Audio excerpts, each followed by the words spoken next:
Honestly, guys, they lied to me about the salary. Fana, did you not see that I lost weight in that job? Friend, honey, I was hungry. This is not funny. I'm feeling a little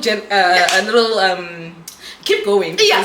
I'm gonna take out my secrets. Don't take out your secrets here. My secret. I'm like, I'm feeling a little, earning 2.5 and that salary, you know how you upgrade in life? Yeah. That salary is now a bill. You know?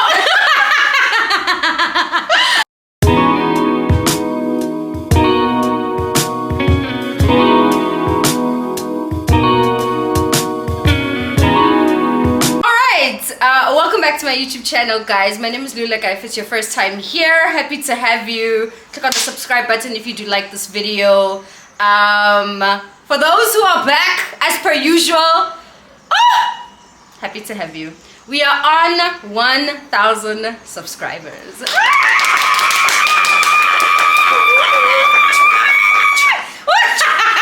What's the confetti out? Amazing. Thank you so much, guys, for clicking on the subscribe button. It's so amazing to have you guys on this channel and to continue to watch this content. Today is a let's chat video. I have not had one in a very long time. I think the last time I had one, it was with Keni. Exactly. Yes, with me. Yeah. So Keni is back, but she's back for a different reason. The last time we spoke, we were speaking about friendship. So today's video is actually just going to be about careers. Keni and I happen to be in the same field of work. So ain't that interesting? Right. Say hi, by the way. Say hi to the people. Hi. Keni's back. Yeah. I'm in my shy girl era. Oh please. What is this? I'm learning. Please let me to be in your shy girl era. Oh, okay. You know, okay, like. try to be composed when you're definitely not. But hey guys, good to be back. Thank you for inviting me. Of course, so happy to have you. We are going to share our YouTube monetization. You know, make this video go to like 10,000 views. Oh my gosh, guys. All right, so we're gonna start. I thought where we should start is essentially just talking about like our careers, and essentially how we got to where we are right now. Like, when did you start working? What were you doing? What steps did you take? Which jobs did you take to get to where you are right now? Yeah.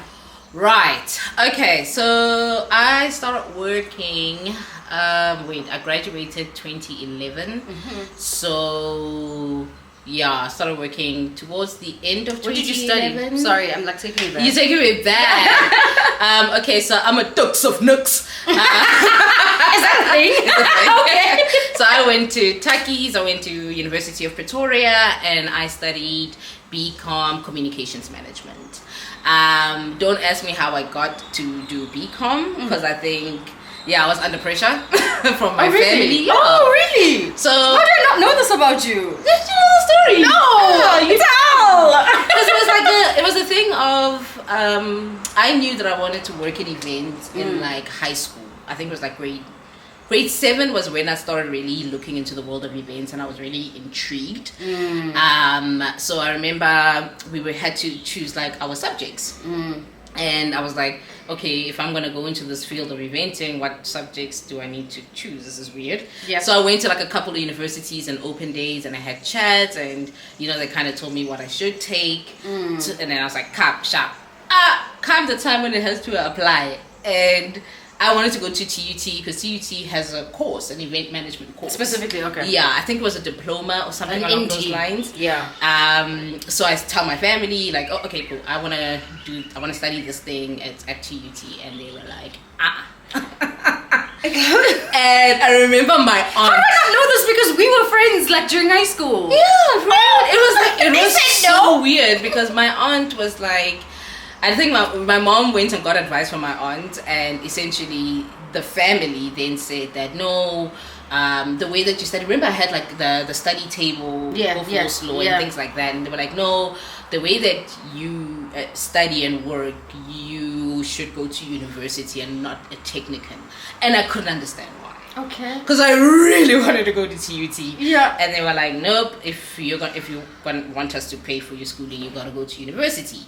Didn't help that Kanyane also had gone to tax, so they were like, nope, you're going to tax. And then I was like, okay.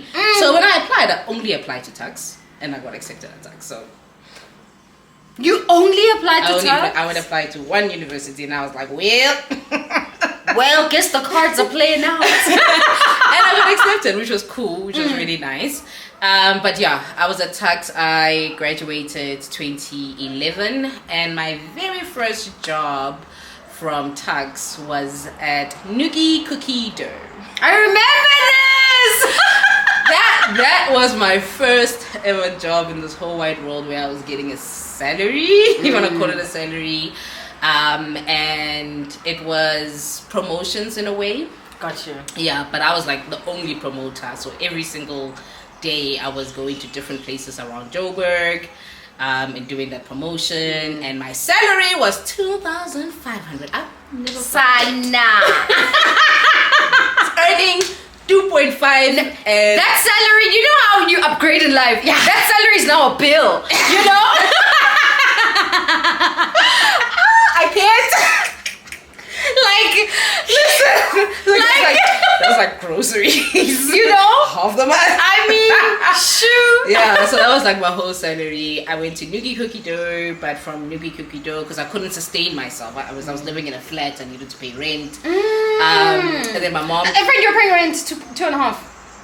No, 2.5. how much was rent? It was like 3K, less than actually. Oh, okay. It was less than 3K. Okay. But my mom was paying my rent. And Okay. then one day she called me and she was like, hey, I'm not going to pay your rent no more.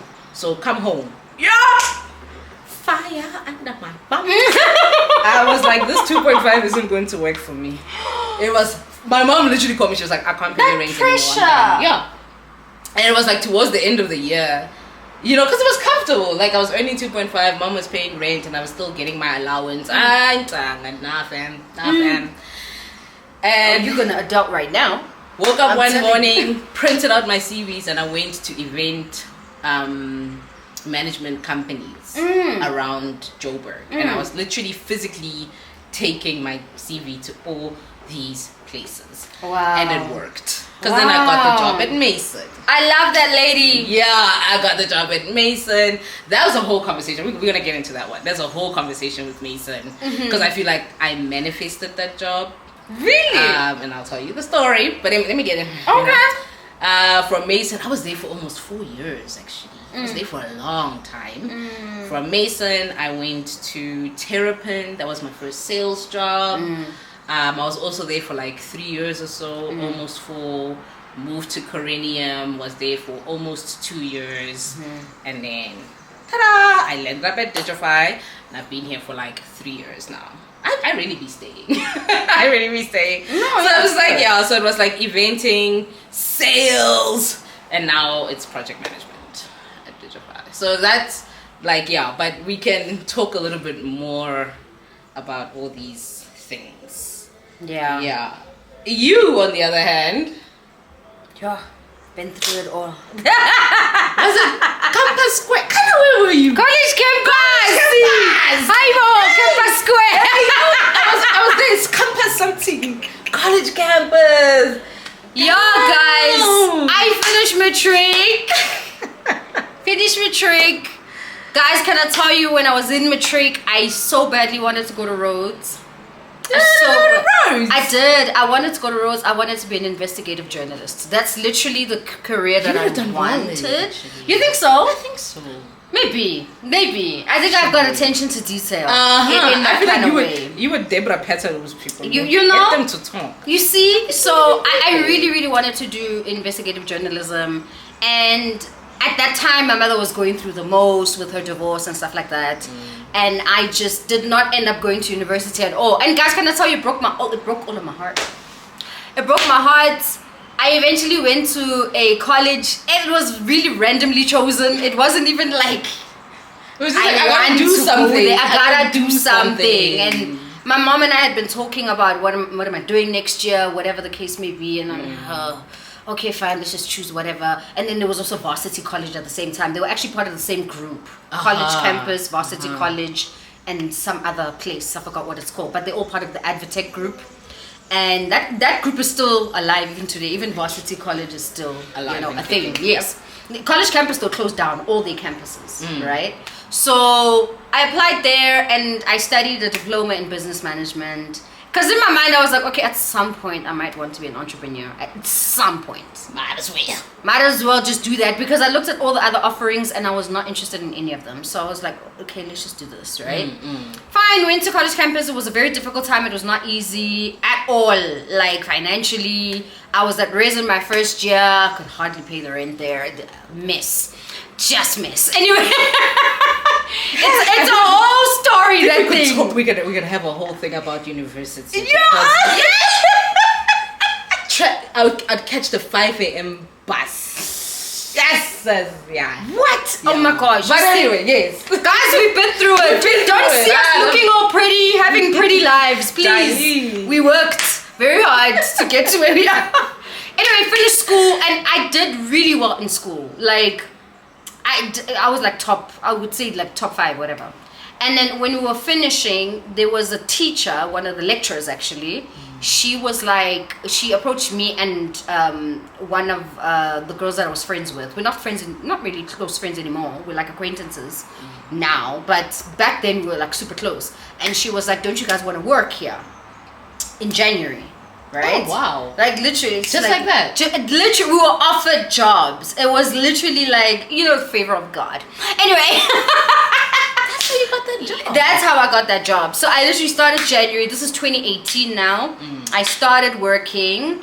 And I worked. It was a 3-month contract. I was also earning 2.5. They always start us there. Minimum wage. I'm sure that was like base. You're done. You're 15 rand. It's 15 rand an hour. You're 15 rand. That's what 2.5 ends up being. Like if you're working 9 hours. And yes, it would pay for transport, eh? It would. It really from would. A to B. Yes. So I was earning 2.5 in that particular job, 3 months. And then, so now I was wondering, what am I doing after the 3 months, right? And I was at home maybe for like 2 weeks or something. And the pastor at my mom's church was like, oh, there's a company that's looking for people. You know how election is like, bafuna bantu. Yeah. To come and work, So it turns out that this particular company got a tender to do work. Yeah, I didn't know that there was a shady situation happening. I'm looking at you like... I didn't know, guys. I only found out like years later, and I literally Googled it. It's still on the internet now about this company doing like shady situations with tender money, as per usual, black people, right? But yeah, anyway. But guys, in that job, I worked as like what were we asked to do? We were asked to work at the different driver's license testing centers in the East Rand, right? So it's Germiston, Kempton Park, Boksburg, I think Benoni or whatever. So all of us were deployed in these different places, right? And maybe it was like 10 of us. And then when we were there on our first day, they basically saying, okay, you guys need to choose like a team leader. Everybody chose me. For some odd because you have reason. That thing, man. It's a leader. It's a natural maybe leader. Maybe it's the English. I really think it's just the English. No, but friend, I feel like you have that aura of like a leader, like a leader. Sissy, please imagine me at that time. You remember how small I was? That's not Sana, I was a size 36. You were tiny. I was this size, this short on top of it all. Because dynamite comes in small packages. And then people are like, you team leader. And I was just like, oh my god. What they did not know is that I would get more money than them. I also did not know that. That's very shady. So we chose who the person was. They chose who the person was, and then they all gave us contracts, right? Okay. And then I looked at my contract and like, okay. And then I asked to see someone else's contract, and I was like, how much more? Like I was getting like 7, and they were getting like I think 5.5 or something, something along those lines, decent, right? actually. So I was like, okay, I'm on like 7K for the next 3 months. Cool. And I finished the contract. I think we were auditing the files, basically. That's what we were doing. We were basically looking through all the driver's files, all the learner's files. We found some shady things. We found people who bought their PDPs. I'm a taxi driver. I mean, as long as you didn't check where I get. we found pass fails. You know, in this whole, I'm just like, what's happening over here? I'm feeling a little keep going. Yeah, I'm gonna take out my secrets. I don't take out your secrets here. My secret. I'm like, I'm feeling a little, Anyway, I did that for 3 months. Then I was unemployed for 3 months. So look at it in quarters, right? Yeah. Jan to March, April to June, then like July to September, I was unemployed during those 3 months, right? And then there was a time, like I was getting depressed. There was a time where I was just like, I can't do this. I was telling my mom, I'm just like, I can't do this. Please just take my CV to an agent or something, you know? So she sends it to an agent. The agent calls me the next day. She's like, I'm like, oh, I should have done this sooner. Little did I know, but timing. Alignment. Right, baby. It's a timing thing. Because Yeah. I was literally just driving me up the wall that I was not working. And I got a call the next day. And the agent that called me is DAV. So I went to DAV. You know DAV? Yes. Guys, DAV called me the next day, asked me to come in. I went in. I was like, oh my god, it's my first first real interview. Went there, and when I got in there, I was like, this place is nice. It's giving swanky. It's giving it's Sentin. Yeah. Nelson Mandela Square. In the offices there at the top, like swanky. I was like, this is fancy. And then the lady who was interviewing me, black girl, Viva. Shout out if you do watch this channel. Shout out, my dear. You changed my life, actually. Let's just put it that way. But anyway, I'm telling Viva, I'm like, Viva, okay, I hear what you're saying, but can I work here? And she's like, you want to work here? I'm like, yeah. Do you have something? Long story short, she found something for me. I was interviewed by like maybe 2 or 3 other people. We love Viva, bro. We love people. Love people who put people on. on. Yes. I absolutely love damn. it. She didn't know me from a bar of soap, but she was just like, I'm giving this girl a chance. Listen. Anyway, put people on. Dude. Yeah. I got a job there, guys. I literally started working 2 weeks later because I had to do like more interviews and I did a test, a Microsoft whatever test, Excel, Word, whatever. I did all of that. I got hired. And then I got promoted twice in the company. So I worked there 3 years. I was actually promoted every year. So, legit, literally. And what's crazy is that I started this interviewing process like October. So I started at the company like November. And I left 3 years later in November as well. And then I went and so I essentially when I left there, I was now a recruiter. So when I started, I was working in the administrative department. We were typing up CVs. We were like collating pay slips because it's a recruitment company, you know. They help people get jobs. So by the time I left, I was a recruiter. I was already getting awarded for like placing I don't know how many people. So like, you know, I started working, essentially proper working now. Now I felt like I was working. And just so you know, recruitment is a sales job. You know that, right? You enjoy it? Do you think I didn't like it because it was a sales job. Nobody likes it. I like because you have targets. Yeah. So it's not just about putting people in jobs, but it's about how many people have you placed in those jobs. Yeah. Because then it means the company makes money, you know, when you place people. people. So now when they put a target on you and they say 140,000 you need to make, and you need to make a minimum of 40,000 in a month to keep your job. Yeah. Like, you know, they call it a desk fee. You need to make sure you pay your desk fee before. That's you pay your salary. Basically. Pay your salary. Yes, and I remember, guys, I had to buy a car in that job. Like, by the time I became a recruiter, they were like, because you need to go see clients, you know, and stuff like that. People, yeah. Guys, I'm now being pushed to buy a car, and also at the same time, I still wanted it anyway. But I wanted a car. I was going through the most of my takes, guys. I was getting into so many accidents. Also, like those ones that actually, wow. I was. By the time I was like buying my car, I was Even God was telling you buy a car. Imagine a tire. But they don't pay you out. enough to buy a car. Thank you. That is my issue. Thank you. That has always been my issue. They never pay you enough to buy a car. No, guys, it was Yeah. It was just not on. Yeah. But anyway, I bought a car. It was 2011 when I bought a car, and I was 23 years old or something like that. But guys, I was earning 7,000. And now you have a car. Net. I was earning 7,000. I had a car. But weren't cars like 2.5? They were cheap. They were cheap. No, but still, like I was paying if you think 2.3. about it. I was paying 2.3 And and I was then paying insurance. 1.7 at Midrand because I was still living out of home. I had already moved out. So now I have a place which I'm sharing, and rent was so cheap at the time. Guys, it was a 2-bed, 2-bath. I had my own bathroom. We were paying 1.7 each. Rent was so cheap. Rent was expensive because we were paying. It was 2 point something. It wasn't $3,000 though. It was 2 point something each. Or just each. Oh, really? Yeah, it was 2 point something each. That but is we were sharing a bathroom. for that time. Yeah, for that time. But I mean, like the apartment was spacious. I mean, Brushwood is very spacious. I really enjoyed my time there. That shows you the economy of Cyril Ramaphosa, right? Because now a 2-bed is like what 6, 7, 8. 7 to 8, definitely. Which is wild, but anyway. Yeah, it shows you the story of how we worked through this economy over the years. But anyway, left DAV, went to Career Junction. I worked there I actually liked that job. So that job was both business development and key account management, right? And that's the time where I really got into key accounts, and I really, really liked it. I really liked my job. That's nice. Career Junction messed me up. Why'd you leave? You're from there because they opened up. Remember, I came from recruitment. Yeah. So now I was a key account manager for recruitment agencies. Yeah. So I had like a good 160 clients, right? Yeah. Then they decided that they're going to open up the platform to companies.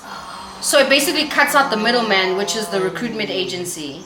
And guys, direct. my client base, we lost 6 million in 3 months.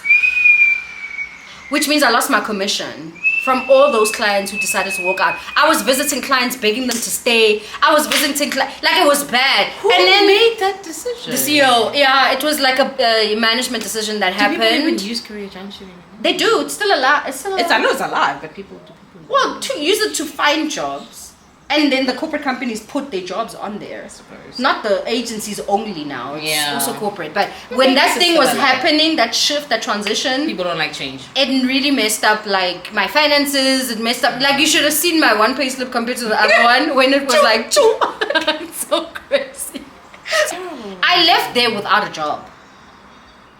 I left without other work because that's how frustrated I was. Anyway, so I left there. But I was only unemployed for 2 weeks. Praise God. Every time! Wait, this is 2 weeks.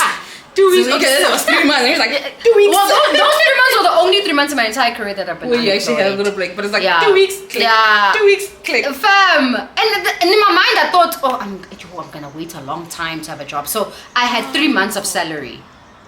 Like my tax money had come in, and because I was doing sales, I was getting tax back like 22,000. So you were able to I had money, to make it work. Yeah, but I got a job in 2 weeks, right? And I worked at Europe Car for those who fly, go to airports. A fave. You know Europe Car. It's a car rental company. I worked at Europe Car. I was still in key accounts. I like that job too, actually. I like you were there for like 3 days. I was there for 7 months. It felt so short, Fred. It was like 1 day she's here. Do you know why you emailed me and then chiggy. I wanted to leave the first month. Because I was like, it was 7 months. Do you know why? I swear it was short. Do you know why I wanted to leave, guys? They lied to me about the salary. That's why I wanted to leave so quickly. Companies do not do that. You lie. They lied about the deductions. So now when I got my first salary, it was like you're being promised 20,000 and then your net is like 9. It was under 10. I know it was under 10. And coming from a place where I was earning a basic and a commission, I was earning over like 20 where I come from. And then these people are like... So when I got my first paycheck, I decided then I'm looking for a job. And it took me 7 months to get one. Otherwise, I would have left earlier. Terrible. I know companies do that. They do. Oh, they don't tell you that when you get your money, you see deduct pensioni, and your pension, my pension was high. For a person who earned what I earn, my pension should not, it was ridiculously high. Right? I guess this is, lesson number 1, or lesson I don't know what. Definitely ask for that payslip. Dummy payslip! That dummy payslip is gonna save you a lot. Cause what do you mean? If my contract is like, okay, cool, yeah, 80 sharp, and then what? But then you get the do-do in your account, and you're like, even the moment I saw that, I was like, I need to see my payslip. I need to see my pay, because I was so panicked because Yes, it's also your budget. I could pay my bills, guys, but I could not buy grocery. That's what I could not eat. Like, I could not eat. I'm so pedantic about my budgeting. Like I'm very, very like I budget. I have line items for everything. So if I got less than what I was expecting, I literally would scream. Sana. Did you not see that I lost weight in that job? Friend, Honey, I was hungry. this is not funny. I lost 13 kilograms. Because you were not eating. Because I was not eating. And the thing is, my mom knew, but my mom could not be giving me grocery money every month. Like, I remember there were times where I was eating plain white rice. Guys, these, they don't tell you the real stuff you go through. And I would eat plain white rice every day. Every day. It was like Monday to Friday, I was eating plain white rice. People at work would be buying Nando's, chicken licken. And I would be so hurt because I have nothing. I have nothing. The only thing I could manage was to pay the bills I need to pay. My car, my insurance. Like, yeah. Literally. I want to start crying now. Don't cry! Terrible. I'm sorry. That's Guys, this is not the point of this video. Let me finish the story. Okay, so I'm in your car 7 months. I get another job, guys. I get another job. I remember I started in March, and I was earning actually double what I was earning double. Like, honestly, that was like such a major God move because I was suffering. I was super suffering. Like, even to the point of, like, people were asking me, why are you so small? Like, are you, like, fasting? What, like... No! I'm hungry! Damn it, I'm hungry! What do you mean am I fasting? Have you seen me buy Nando's since you met me? Have you seen me buy Nando's? Yo! Guys, and you know the deductions on your salary, it also included the uniform. Guys, your car wears uniform. When you go to the car rental, they're all wearing the same. We all, even at head office, we all wore that uniform. They were deducting money for your uniform that you are wearing. Okay? Because you had to buy it in your first month. Because you have to look like everybody else. It was tough. I'm not gonna lie. It's giving very tough. Anyway, found another job. I was at UNIWIN. I worked at UNIWIN it's a rewards company, and this is actually what introduced me to projects, because they were working on incentive projects in that company, and basically I was hired as an account manager, which is essentially key accounts as well. And I was looking after their big clients, Nissan, big brands essentially, that do incentive programs, especially for their sales staff. Yeah, Yeah. I remember that time. It sounded very interesting. Yeah, it was cool. It was cool, and actually, you started to even see lives changed. I wasn't in the NGO space yet, but I started to see lives change. So I was at UNIWIN for 4 years. I really enjoyed that job. Yeah, I really, really did. And then an opportunity came at Digify. It's so crazy how like friends introduce each other to jobs, because Noma was the one who sent me the job post from Biz Community. So she was like, because I kept seeing her training people, and I'm like, oh, I'm so interested in that. And because her and I met on Twitter, so I would see her like posting stuff about like training and all of that, and I'd be like, where in the world do you work? Because it seems like such an interesting role. And then she's like, oh, we actually have I see you like a thingy, an account manager, like maybe this job description will interest you. She sent me the post. I applied. I got into Digify. How long was I at Digify? I think it was like 3 years, 9 months or something. Yeah, almost 4 years. I also got promoted at Digify. But that role was so great. Like, she'll tell you, because she currently works at Digify now. friends, people who put people on. Come through. Come through. No, honestly, like, that role introduced me to the social development space, which is a space that I don't want to leave. It's really like, it's fulfilling, because the whole thing of profits, and now we're not making profit, now everyone must lose their job, and things like that. It's like, that's and the bottom line is like the most important thing. So I think when you work for an NGO, we understand that the work and the people that the beneficiaries of the work are the most important thing. Yeah. So that's the cool part. So that's essentially how I got to this place over here, through hunger. Through white rice, friend. I'm not gonna forget that. Plain sana, plain white rice. Not even money to buy stock. So and put to like make it stock gravy. I mean, Nothing. Nothing. I had nothing, My guys. In those God. months, I had nothing. 13 kilograms later, I did gain weight though in my new job. Yeah, because you were no longer hungry. It's giving malnutrition. Like it's giving like you were really struggling. I was suffering a lot. Yeah. And no one knew. Like, No. literally, like, she didn't know. Like, That's what I'm shook. I'm like, we're gonna talk about this after. Because when we wrap this up, we're gonna have a long chat about that when you're struggling. Tell your friends, guys, please. You know. But you know what? There were times where I would like eat because maybe like a friend would invite me over and I'd be like, oh my god, thank god, I'm gonna have a meal. No, but now we're gonna just slap back into the friendship chat again, right? Like no matter how tough the times are, like I always feel like as friends we always make a plan for each other. Even if it's like, bro, I can give you an extra 100 rand. Okay, cool. I'ma buy some groceries. Let's drop some off at you, because and also like especially like now that I live alone, a lot of my groceries go off. I had to like even change the way I buy groceries. Yeah. But like if I had a friend who was generally struggling, I would be like, dog, let's make a plan. Yeah. Yeah. But Yes. I mean it's times past, and I guess it is know. what it is. And yeah, we pray that we never see that type of struggle ever again. Yo, Like, it was a Lord, one-time please, by thing. the grace of God, One-time please. thing. So yeah, that's essentially our careers, guys. But And now you're there's and yes. It's So then I left Japan 2021. I'm still traumatized. Well, she's traumatized because she literally stepped into the Yeah. role that I was in, and then she hated me for a bit. For a while. I'm still not healed. It was. I feel like I warned you. Did not give you ample warning about this role. Yes, but no. Okay.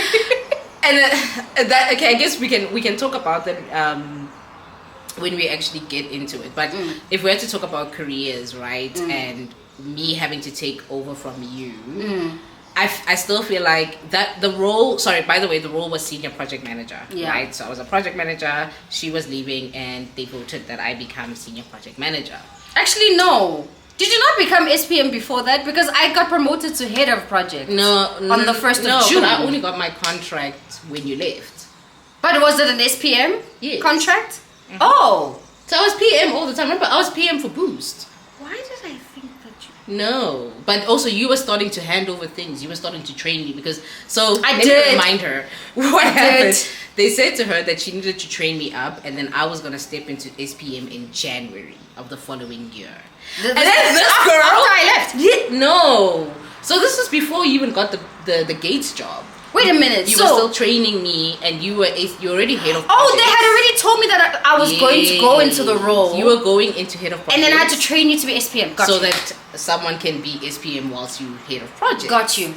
But why I said it was really traumatic, not necessarily, it was just like, it was a lot. All at once. All at once. And I can definitely see why it would have been beneficial to have an HOP training the SPM as you moving along. Because it was like 6 projects all around. So it's like I moved from dealing with one project to 6 projects. To 6 projects, yeah. And I remember calling you and I'm just like, it feels like my brain is growing. And the thing about it is that it's not like nice where you can deal with one project today, no, Dali. All 6 projects in one day. Bah. Yeah. So that was the trauma part. Like I feel like it was more like an emotional trauma. But I figured it out.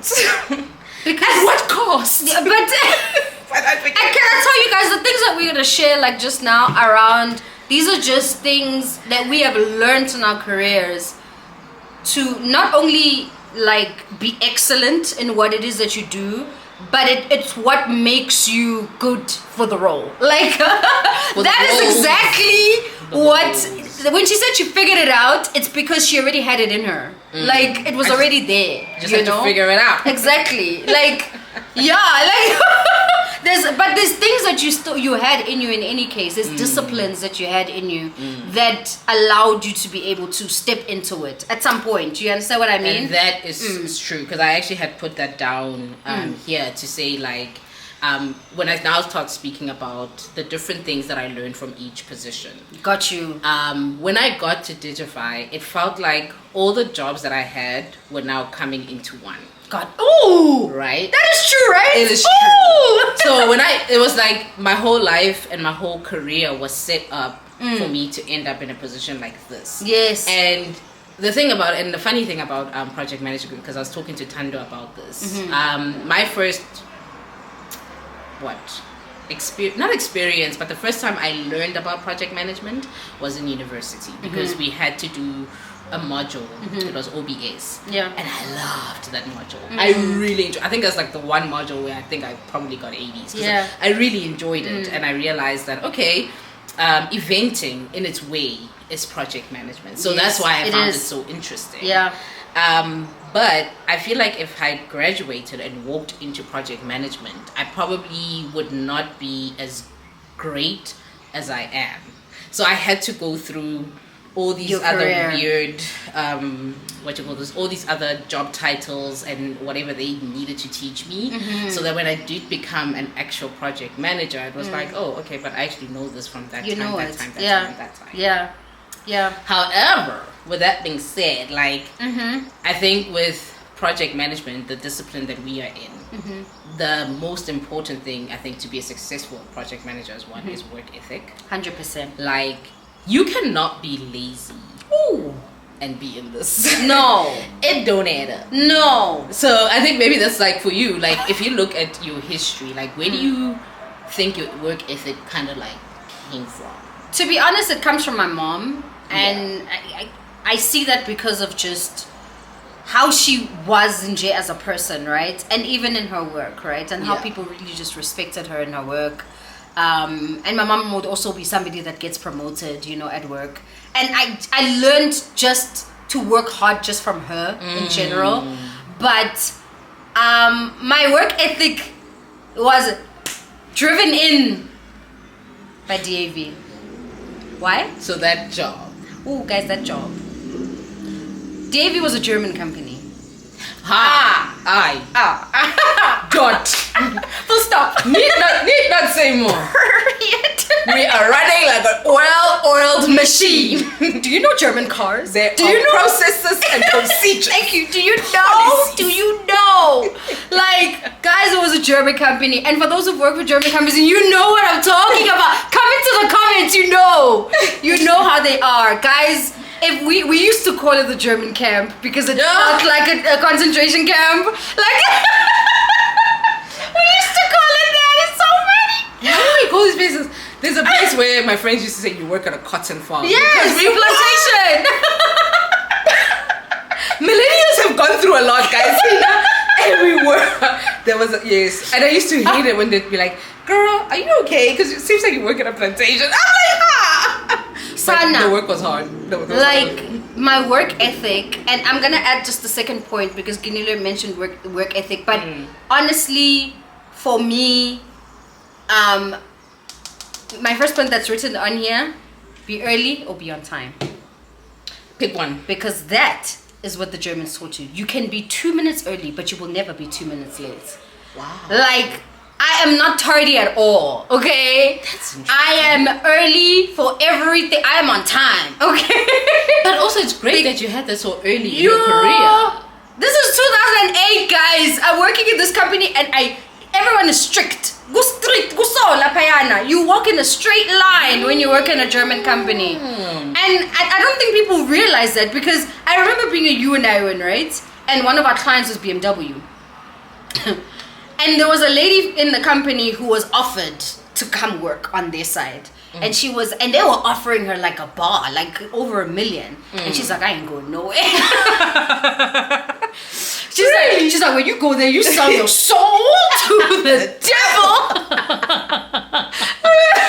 Because guys, gray suits and Sana, if you thought corporate was bad, go to a German company. Oh wow. But this is a nice thing, right? And there's so many people that I still know today from, like Londi and I worked at DAV together. There's so many people I still know where we work together at that company. And wherever they are, they're shining. They're excelling. Because of what we learned at that place.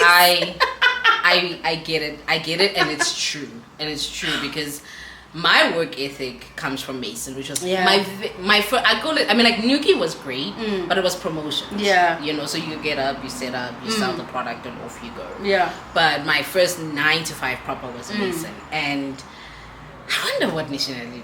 I mean, she's South African, but like I wonder where she got it from. But she also like ran the company on a very tight ship. That's good. Which kind of makes sense because you're dealing with events. The event is on the 5th of February.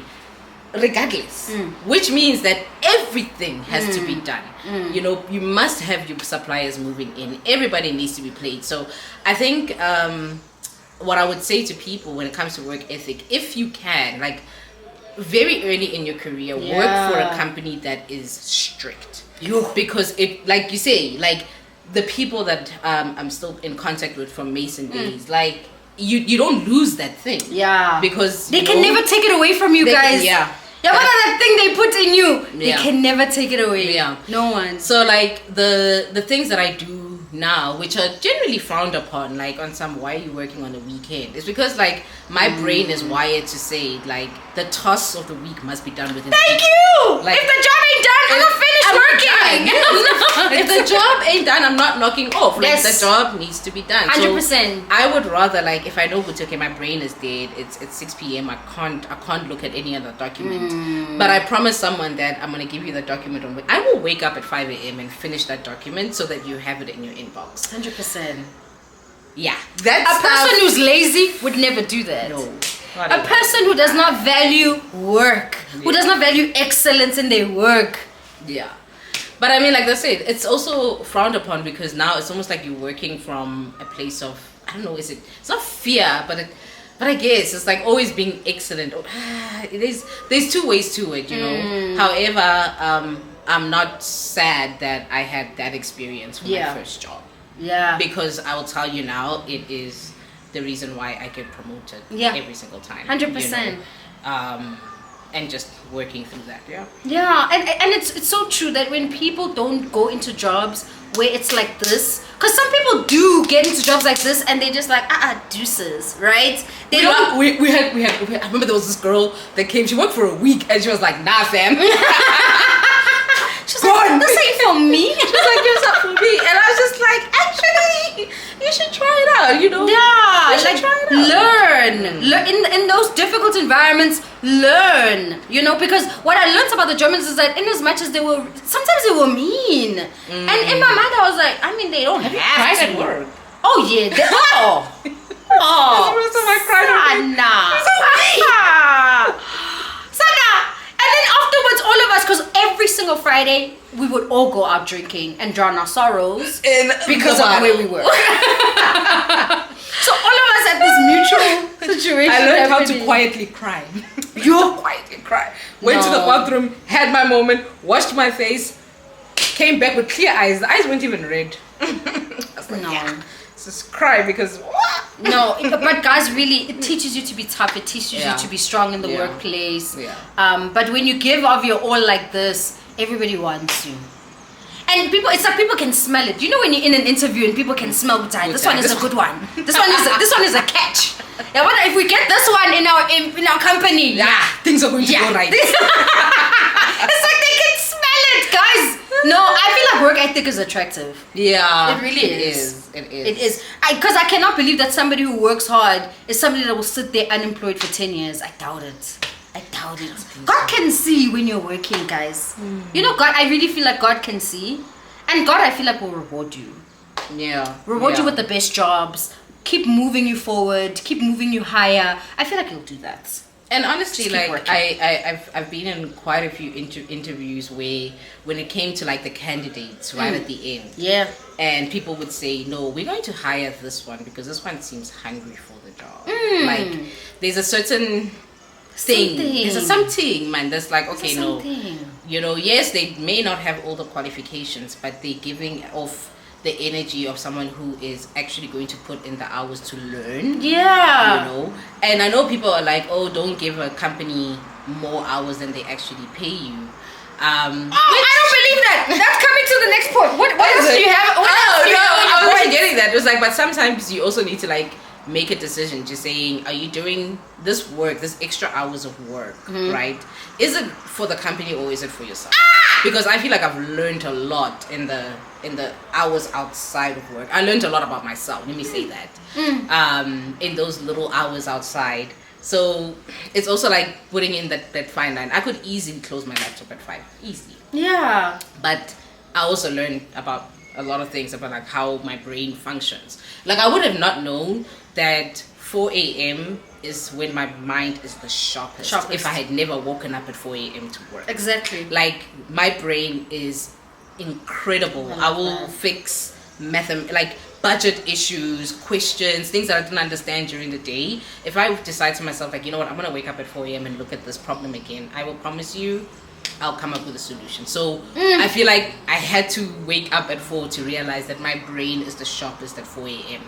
and that my brain is And how would you have known? Had you slept? Had I just slept through it. How would you have known? So that's why I'm like, you gotta find that balance to say, is these hours for the company or is these hours for me? Oh, that type of thing. I just love what you just said. Yeah. Because I really feel like people need to understand that comes to like my second point, which is like the third point here. Forget about your job description, sweetie. It's there. It's just on paper, you know. I don't think I've ever gone to a job and actually done my job description. It's just words on a paper. Sorry, this is not part of my job description. Sana, like I don't think I've ever really always like said that, because I have heard that from people coming out of their mouth, literally saying that's not my job. And in my mind I'm like, okay, it's not your job to go get tea. It's not your job, especially if there's somebody at the office who does tea, you know. It's not your job to go clean the office. That's true, because it's not what you're hired for. But to hear people say like putting in extra, that's not my job, or like it's not in my job description, like for me it's like, this is not about the company, this is about you. If you're doing, even if you're doing someone else's job, right, and you're maybe doing a task that is not in your job description but is in Sophie's job description, right, and you're doing that and you're like, oh, but this is not even my job, it's okay. I feel like it's okay. I honestly feel like I would never be a person who says, oh, that's beneath me, I'm not going to do it. Can't do it. I can't do that. I can't. What's beneath you? Like, because look, okay, like where I work, I'm telling you now, it's like, no, there's stuff that's beneath people, you know, like I get shouted at. It's like, stop taking jobs from the assistants. You see, exactly. But you can do it faster. You understand what I mean? You book that flight. I mean, you do it faster. You make yourself indispensable, my darling. You do everything. You increase your skill set. And I always say to people, the stuff that's not in your job description is stuff you can put on your CV. The stuff that you were doing that you were not supposed to be doing, you can still put that on your CV, right? And the thing is, people don't get that it's for you, it's not for the company, because you're taking that with you to the next job. You know, the skill that you're learning from someone else who's supposed to be doing it. I like that. Like, I don't get that. why people are just like, hey, that's not my job, I'm not gonna do it. But can you? Okay, so just... But also I think it's also like, do people plan forward? Because like what you're saying, to say things that are not in your job description are things you're going to take forward. Yeah. So my question is, do people actually know where they want their career to go? Because maybe that could be the thing. Like if you don't know where you want your career to go, you won't know like when because also, let's be honest, there are companies that will exploit you. Of course. Yes, you can absolutely say no. Of course. So there's again fine line in you understanding yourself in terms of like, where do I want to go? You know, like if it's something like write a strategy and you're like, I've never really written a strategy, but actually where I want my career to go, I'm going to be doing a lot of strategy, so let me learn this now. Exactly. You know, and especially if you're learning with people in the company that already know how to do these things, take it on. You know, it 100%. Will definitely 100%. Pay off.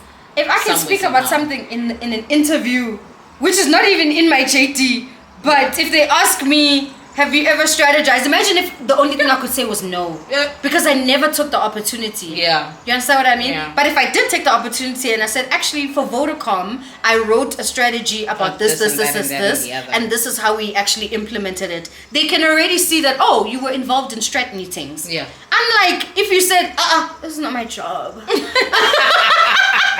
Like, now it's like, because you know why I say this, guys. There is something, it's even in the Bible. It is sowing and it is reaping. You sow in this season by taking on that work that you might not want to do and you might not like, because you are going to reap it later. Just like she said, all the jobs culminated to one job because she sowed in all those other seasons to get to now. Let's that point, the other sewing. Alright, guys, let me tell you about sewing. Sewing ain't nice. I was in sales, Terrapin Corinium, so that's a good 5 years of my I hated it. Every day I hated it. Guys, I do not like sales. Yo. But I thought you were so good at it. But that's my problem. The problem, and that's why I was. Do you know when I was at Terrapin, right? So I joined Terrapin. I was what do they call us? Junior something sales something. Can't remember. Delegate sales. There we go. So we would sell the packages to people who want to go to the exhibition or the conference, right? And those costs, depending on what you were, they could go like with EduTech, I think it was like 1,000 rand for a delegate pass, but like with like Africa Rails, like 16,000 rand. So you're literally calling people and trying to sell them these tickets. That's 16,000. You know? Oh my goodness, friend. So it's not Coachella. It's not Coachella. It's just like, and you know, at first I was like, how does this work? But they did. I won't lie. One thing about that company is that they train you so well. That's good. Right? They teach you how to write a VP, which is a value proposition. They teach you how. So they'll give you like the conference agenda. Then then you have to write a VP based on that. And you essentially with a VP is picking out the topics that would be of interest over the phone. Yeah. And how do you do that? You do some research on Google. You see? So they teach you these research skills. You see, they teach you these skills to say, okay, if you're going to be cold calling someone, this is how you're going to do it. Yeah. Right? So, great at doing research, great at putting together the VP. The global sales director would look at your VP and be like, okay, cool, yeah, you can go ahead. Oh, wow. But because also, this is another point, but we'll get to it. Personality, right? It's one thing, and I think we can all attest is we've all gotten a telemarketer, and they sound dead.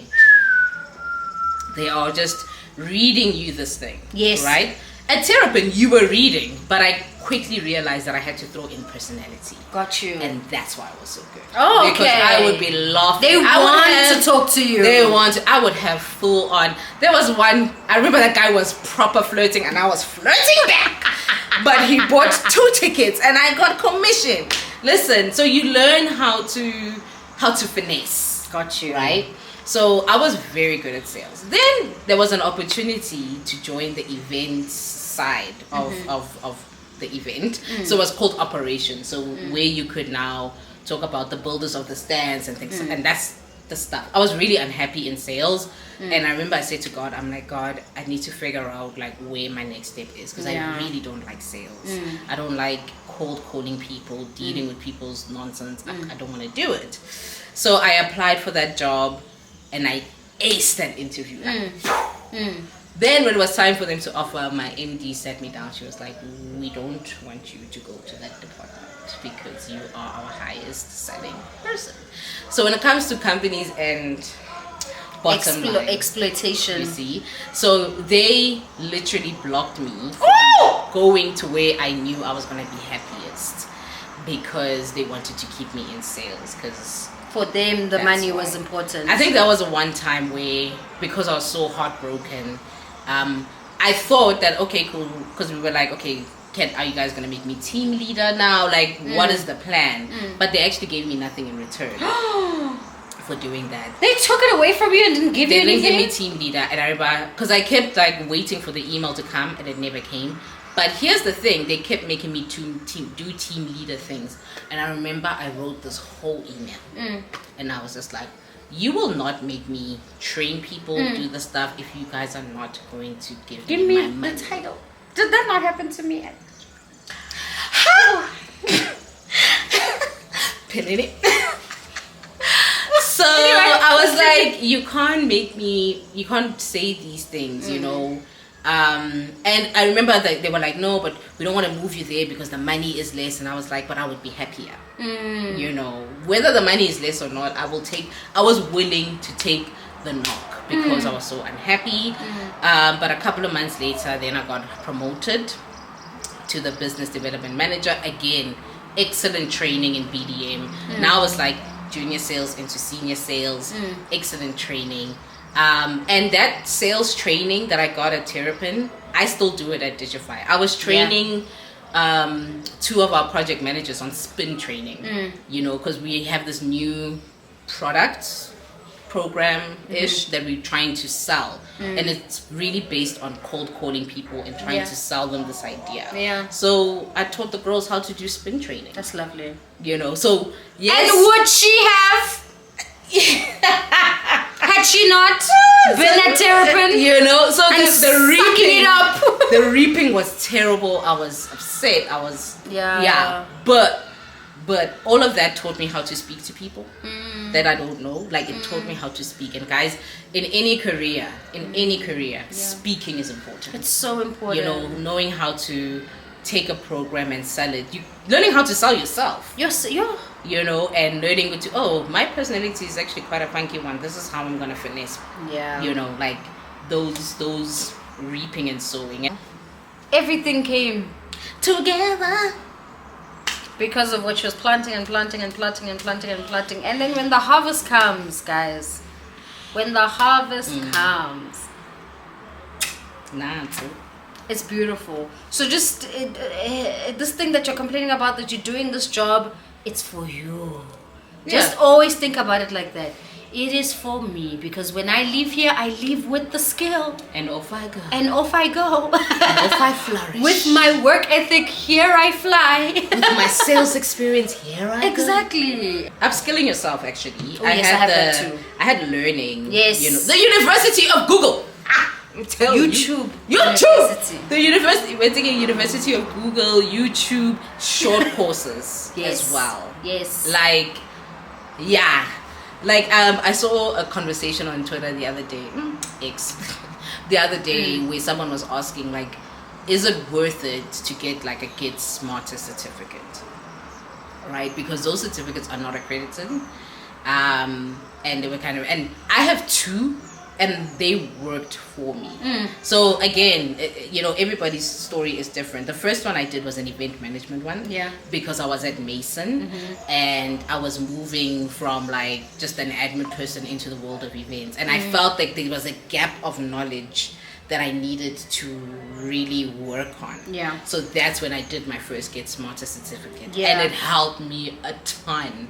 It actually also validated like my thought process on how we go and plan events at that time was correct. But then there was also like little gaps, like dealing with budgets, because I wasn't really at that point where I was dealing with budgets. It was still very early on.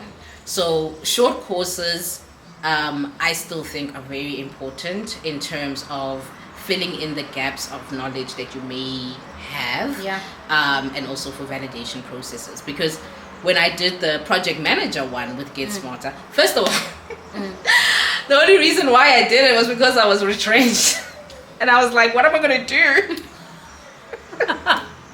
So I applied for it because my mom called me. She was like, "My job was on your side." I'm like, I don't know what to do. And she was like, "Man, you've always wanted to do something project management. Do how na certificate do guys rank?" Okay, sharp, no. And then I went to Get Smarter, and that's how I found it. And I was like, okay, I'm gonna keep myself busy for the next 3 months. You know. Also, it was COVID. We didn't know whether COVID was gonna be done by the end of the year. It was just mess. It was like proper March. That was such a 2020. hazy time. It was such a very hazy time. But then God, you know, makes a way. Then God just made a way. But Always. I'm a big believer of doing some short courses to get yourself into that. And also, like, it goes to your CV. It helps, does. right? And then YouTube, when you're in the job, there are things that you do not know how to do. YouTube. Listen. How do I? Dot. How do How do I? create Like, I'm fabulous- not saying you must now get into an exec job and try to YouTube Google your way no, through it. bruh.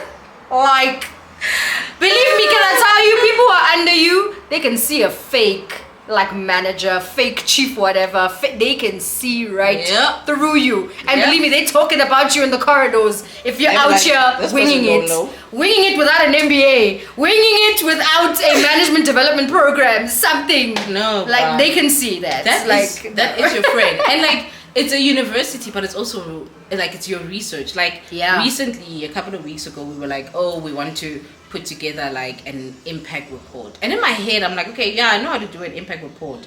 But I was just like, let me see what is the best practices. Got you. 100%. You know, what are these best practices? So there I went. I even reached out to a couple of people. They sent me some links, things to watch. Then I also looked at our competitors. No, not competitors, but people in the same sphere, and took their stuff and was like, and because of that knowledge, you're like, Yeah. oh, okay, this is how I want to do my thing. Exactly. So do not look down on the University of YouTube and Google. Google. And your university, Yeah. Google it's great. But I love that you spoke about continued learning because Yeah. for me it's also very important. I have not stopped studying since like 2015. When I went after, because I spoke about doing my diploma. Yeah. I did go back and do a degree, right? At some point while I was working, that was in 2015. And then since then, I've been studying something. Every Doing year. something. Every year something. You know? Because wherever like as I'm work, and this is the thing I was telling my cousin actually today because she was a matric now 2023. So I was speaking to her about like schooling and stuff, and I was literally saying to her, look, to give yourself the best chance, obviously study in this field because she's interested in it, right? Like Yeah. economics, whatever, you know, accounting and all of that. And I'm Yeah. like, yeah, I mean, those have graduate programs. That field is usually Okay. secure. Yeah. But I said to her, you will find that when you start working, you might build new interests in other things, right? And you don't even know what that is. It might be even related to your job, and then now you want to upskill in that, and then you do a course on that. Yeah. There's LinkedIn learning. There Oh, is so much Udemy, learning. Ellison, Coursera. There's too many. You can't say that you don't know anything. Someone cannot say, I don't even have a skill. Even someone that does these braids for us has a skill and they're using it to make money, right? And they can learn other things, nails, lashes, so many things that they can add on if you're in like the beauty industry. So whatever industry you're in and you like your industry, you can still continue to learn within that. Yeah, Because the 100%. courses are there. 100%. If you want to become a manager, there's courses on LinkedIn Learning that teach you things like emotional intelligence in the workplace, like how to manage like conflict, you know, with like your staff, your employees, whatever the case may be. But you're learning constantly. That part is an important part. Don't let it go. Skill yourself, like learning a new, even if it's in your personal life, guys, please learn something. I had to learn YouTube. I had to learn how to edit. I had to learn something. Please, like, please learn something. Like, to just be this dead person that's in the same job for 20 years, same job, Can't be. same company, Can't be us. 20 years. Yes. You're telling me you're not learning something new? Why? Are you lazy? Because maybe there are people who are lazy. You know, People are comfortable. I wouldn't say lazy or comfortable. I have a feeling that there's a certain level of comfort that people have. And okay, going back to, I think there was a pin I spoke about personality. I know that I am not that person. Yeah, for sure. And I had to learn something about myself actually. You mentioned it when you were still my manager, and even Kamo when she was my team leader. You know, yeah, I can't deal with people who are comfortable. Like, So you people are annoy comfortable. me. People are comfortable, relax. I will shake you and be like, do something. be busy. Also, don't talk about money, because sometimes I found that people who just don't work hard and they want to have money. They're like, no, I want a raise. Like it's where? From what? What have you sown? You see, what have you sown to reap more money? Like you sow nothing, but you want to reap something. It's weird. Yeah. Farmers can't even do that. Okay, you're not even putting a seed in the ground, but you want to get like apples. You want to get something. It's not possible. And staying with the chat about personality, so when Lulu wanted us to have this chat, she was talking about like excellence and tools that we used throughout our careers. And I remember I did the Myers-Briggs personality test. That thing. I heard about that thing and I heard like someone say that it's rubbish and I was like, for me, I'm an INTJ. I guess like, but I mean, with any psychological test, there's people who are for and without. Because of like they believe it's not scientific evidence or whatever the case may be. But there's many good like personality I think tests. so. Yeah, there are many. Actually, that's the thing. And also, kind of last year I did the strengths test. Oh, what is it called now? I also did it. Yeah, Identify, right?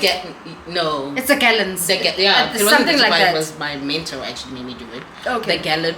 Gallups, yes, you're right. Gallups. What? That's strengths test. That one is accurate. That one is on point. First of all, I shocked myself. I was like, I did not know. I thought this was gonna be higher, but I apparently. Do you know what was the last thing for me? Yeah. The last.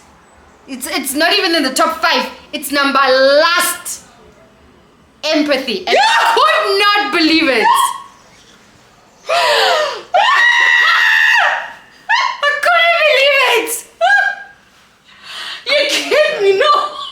I'm not empathetic. Okay. Because I think it's like my top 5. It's in the top 5? I think it is. Oh my god. If not, mine bottom 5. Actually number last. Frick, you're not empathetic. Sana, it said I'm not empathetic. Sorry. It had every one of my top 5 is exactly who I am. Achiever, like learner, like all that stuff is proper my top 5. The last one I was shook. I was like, you are number 35? Like empathy? So you will learn a lot about yourself. Oh God. But I do understand it. Do you know why? Remember at my birthday party when I said that what is my pet peeve? And everyone said cleanliness. Yeah, because I do not like a dirty house. She was like mediocre. But I was like mediocrity. Mediocrity. Mediocrity. I want to be mediocre. Like actually, but it's and I don't have empathy around why people are mediocre and don't want to push themselves. Like it's true. It's true because it even came up even in my manager reviews when I was managing people at Digify. Is that people were really feeling like I was tough on them. That came up a lot. But that's because you demanded excellence. That's my problem. I did not have empathy. But it's also, you see, this is like, my brain is like ding, ding, ding, ding, ding, right now. Because it's like, I mean, when I worked under you, I loved it. But it's because you are an excellent worker. You work hard. So when people would be like, you know, that they didn't. That's what I'm like, that was and it came up more than once from more than one person. For me, I was like, nah, she's great. Like she puts you on the thing, and you must be here. You must work. But the thing is, if you're not here because You're of maybe going- personal situations, maybe it's not your personality, then it would feel like you're hard on me. Do you understand what I mean? get that. I think for a lot of people, it would feel like, hey, this chick, she's always wanting. Which is interesting because one thing the SPM role taught me very quickly was that I needed to have empathy. And why I say it was also another thing that you said to me, and which was it was a bitter pill to swallow when I actually realized it. And also it's something that I had heard throughout my entire career, but you put it best. So like I said to me, she was like, you need to remember that not everybody is like you. Yeah. Right? And that's because of that striving to be excellent. And I say it's a fortunate thing. My friends, like my entire circle, like these Hard ass workers. We like there's no mediocrity Yeah. there. Like it's like we are all career at the moment. We are all career focused. You know, some of us are in relationships and we are focused. But like there's an energy of excellence that we exude. Yeah. But you're all right when you start to manage people. You do realize that, oh, okay, cool. So that was another thing about me having to literally learn each and every individual. What are their strengths and where do they lack? Yeah. And then work my expectations. And I think that's a great around quality in that. a manager. Yeah. So I think that's what I'm a like. that's everything definitely a quality that I lacked, and that's why I'm happy not to manage people right now. Yeah, you just like I was like, I can't. Let me do it. I can't. Yeah. But that's another thing. Like, especially in the new way that managers are expected to be. Empathy does go like a long way. I think it does too. Yeah. It does. Because I'm thinking about that. I don't know. Because the thing is, there's a fine line, right, in being a manager, because both of us have been managers, right, and she's currently managing a team. But for me, there's a fine line in when you're working with people who have like different lives, and they go through stuff, but then you don't know where the line is in terms of, okay, now they need to work. Just reminded me something. I'll tell you something. Like, okay, now they need to work. Has it been 6 months? Because maybe something tragic has happened to them, right?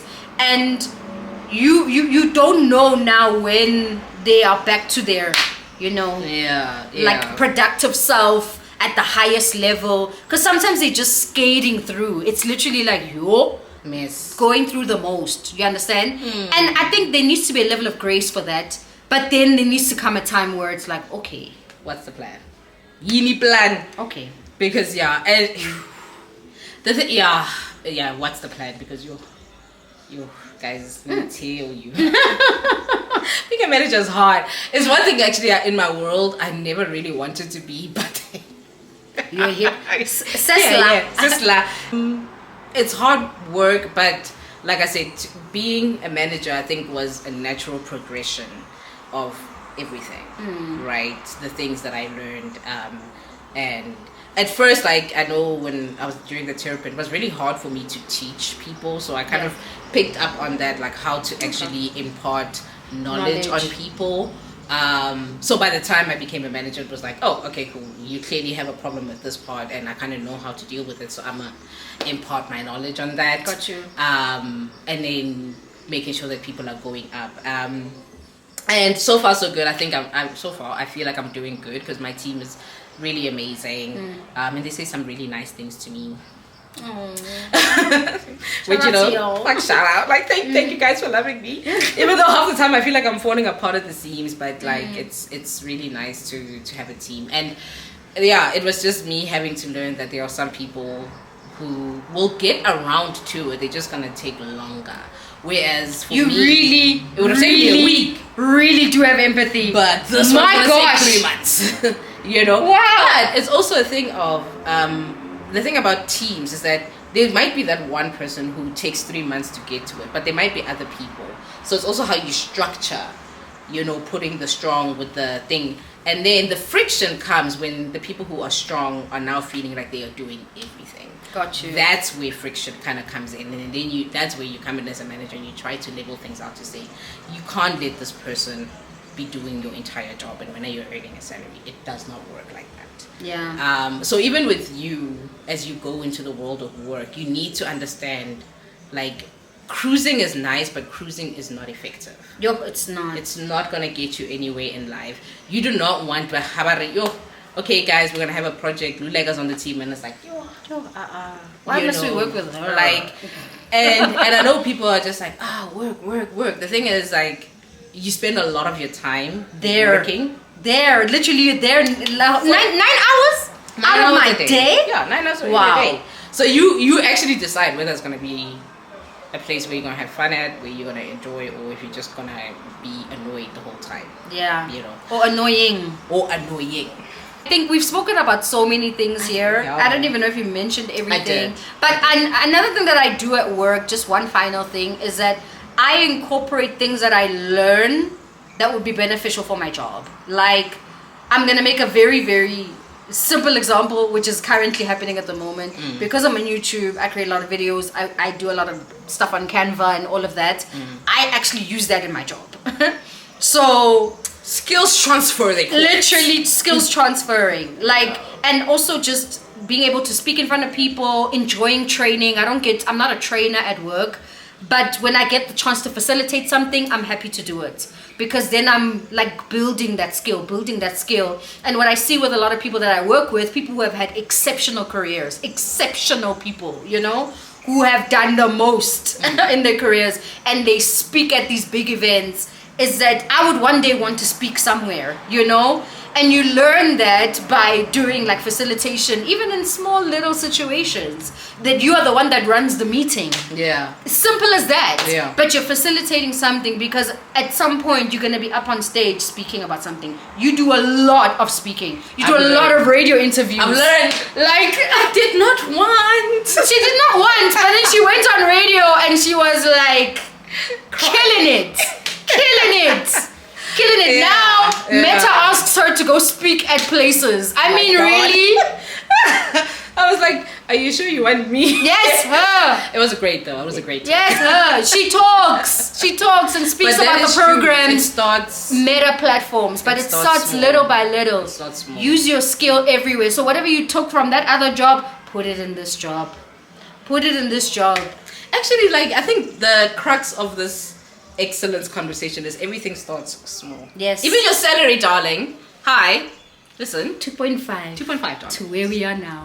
I'm not saying that. Yes, I hate the fact that I think minimum wage now is like 4K. It's 21 rand. Yeah. So which is about 4K or so. It's not enough to live. I will not lie to you. Yeah. It is not enough to live. Yeah. However, I mean, I moved from 2.5 to 7 to 12 to what I mean. You keep going. And unfortunately, in the work that I do, I've seen a lot of young people get that entrance. And within 3 months, they'd be like, I want 15. And it's just... But we were speaking, like before we started shooting, about the fact that social media, we didn't have this, guys.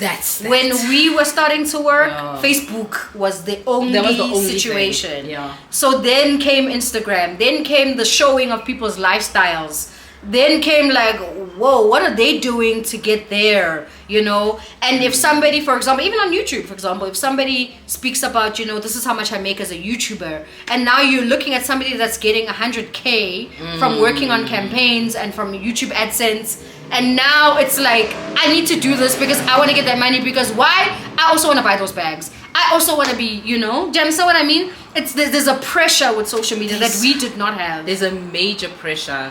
But even within that, I think like it's just like at the end of the day, like we just need people to think holistically, because even the big YouTubers that are making millions, when they started their channel, there was 10 people watching. Honey. Like yonking, though, like I don't know. Like, just as she said. Every time, everything. For you to get to a place, you must. Yes, sometimes it, by the grace of God, like, was it Justin Bieber who was found on YouTube? He was posting videos of himself singing. And then that fast-tracked his career. But the fact is that he was already doing it.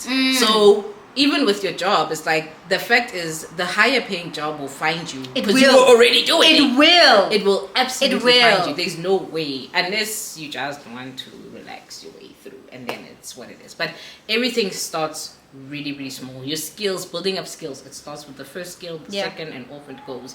Your first salary, it starts with that 4K, and it will move and move and move. And every time you move into different companies, you will get paid more. And I do recommend that people do move in their careers. Don't stay in one job where they're giving you a 5% increase. No. Like, you can move into a job and get a 20%. And get a 35%. Literally, you can. But I also say, like, master that role. I really, like, people who move 2 months, 3 months, 4 months into other jobs, I don't believe that. Don't waste our time. I feel like it can literally maybe take you like 2 years to master a role and do it well. Like, don't just scrape through it and do the bare minimum. Do the most in it. In 2 years, you know it. You've mastered it, and you can move and earn more money. Honestly, like, come on, guys. It took me 2 years to understand that SPM position. It was first year was terrible. I don't know what the hell I was doing. Nothing what I was doing. But the following year I was like, all right, I got this, and that confidence comes in. It's like, okay, I had a terrible first year because I was just, and I kept, every time somebody was asking how's work, I'd be like, I feel like I'm drowning because I didn't know what I was doing. But then the following year it's like, oh, I know how this flows. Exactly. When there was another conflict with my team, I was like, been there, done that. I know how to handle this. So it's a 2-year cycle 2-year cycle. I for really you feel like it to be takes able 2 to years. monitor. I think somebody even told me this, that it takes like 2 years for the company to actually get ROI from you. From getting the job, you learning the job, you now doing the job well, and people in the company now respecting you because they've seen you execute this job. It takes the 2 years for the company to finally get their ROI. Because yes, they're paying your salary, but in the beginning they don't really know if you're good at it. Because it's just Because we don't even know you like that. It's like they just hired you.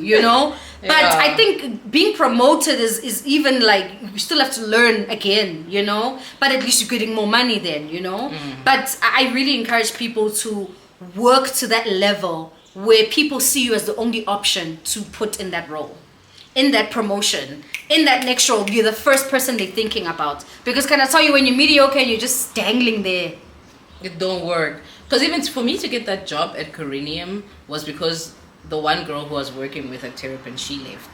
And she started working at Corinium. And then a couple of months later, she calls me. She's like, hey, my company's hiring. I kind of put your name in it. And I was like, what? you see? You And see she was what like, people do?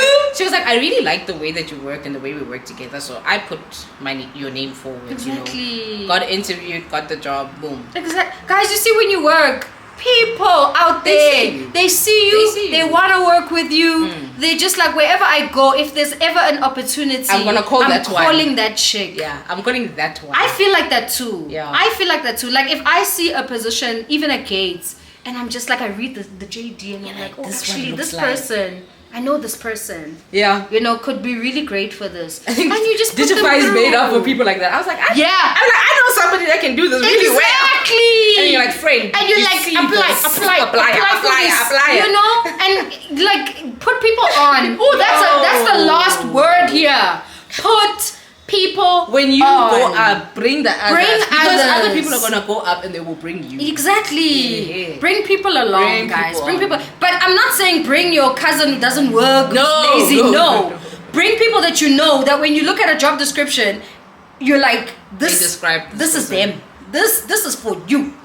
Like bring people on. Even if you see a job while you're looking for your own job, but you see a job for Martha that you know works so well, and you're like, yo, Chomi, I saw something. I've seen somebody- This one I'm is like, for you. no, marketing, what? I'm like, This one is for you. I believe have in you that. seen this? Did you apply? I believe in that. And also it's another method of sowing because you're sowing good things into other Yeah. people's lives Yeah. and you will reap at the end of the day. Everything is sowing, good and bad. If you sow bad, you're gonna sow bad. If you sow laziness or just being comfortable and just dangling, guess what? Nothing is gonna come because you're not sowing anything. Yeah. Anything Alright. else you wanna add? My last word is like, please do ceiling time. Ceiling time is time with yourself. Try to understand yourself because it will help you in your job. Yeah. Like we say, you spend so much of your hours there. So understand your personality. Understand what you're comfortable with, what you're not comfortable with. That stuff will really help. So yeah, I mean, ceiling time is like the best thing you can do for yourself. Yeah, and I think we should do another. We should do another one, right? Of course. Where we just Well, you'll have a little thing. we You'll be like, should really conversations talk- with Kenny. right. I'm gonna create a new playlist. But that's also we usually have these chats. Like, Exactly. Yeah. But I really think we should talk about, just as a working person, how to really take care of yourself, mental health, Yo. self-care. Yeah. So many things Yeah. that you can do. As a black woman as well, in the career world. Anyway, let's just leave it there. Kidele will be back for another video, guys. She'll be back. I promise she'll be back. Thank you so much for watching, everyone. Please like, comment, and subscribe on this video.